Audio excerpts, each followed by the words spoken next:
Good evening. An increase in advertising boards outside businesses in Loughborough, as well as other street furniture, is making the town centre a no-go area for blind and partially sighted shoppers, campaigners claim. They say the problem isn't just here in the East Midlands, and the Royal National Institute for the Blind is now calling on the government to review policies on pedestrian access in all towns and cities across the UK. Gail Mellors reports. Loughborough's pedestrian town centre, a great place to browse the shops and enjoy its street cafe culture. But for those who are blind or partially sighted, a stroll down these busy streets is like tackling an obstacle course with countless hazards. Sarah's guided through the maze of street furniture, advertising boards, benches and bike racks by her guide dog Kiki. Kiki's been trained to keep close to curbs, but here there are none, and to keep Sarah safe from traffic and therefore away from the middle of the road.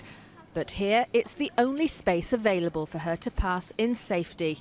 The result?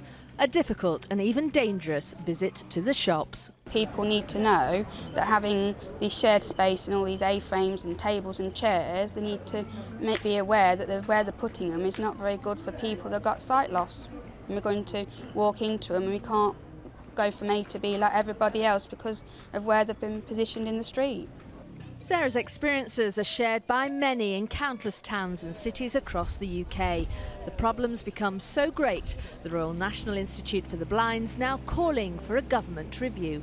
What we're doing is approaching all councils across the UK, and we're going to get as many people to sign on to a charter as possible, which will agree to keep the streets as clear as possible. So working together, hopefully with the police and the councils, we'll be able to make a difference for visually impaired people. Because walking into A-boards, bins on pavements, cars on pavements, it's a daily challenge. A number of the businesses we spoke to today said they were unaware of the issue. Some even agreed to reposition the A-boards.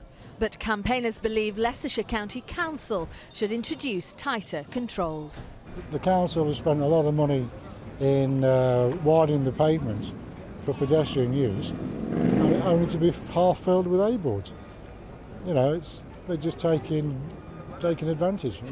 Leicestershire County Council's policy is to encourage businesses to place their A-boards close to buildings and leave at least 6 foot free for pedestrians, just like here. But campaigners say in many other areas there's much room for improvement. Room, it would seem, for shoppers like Sarah is in precious supply. Gail Mellors, ITV News, Loughborough.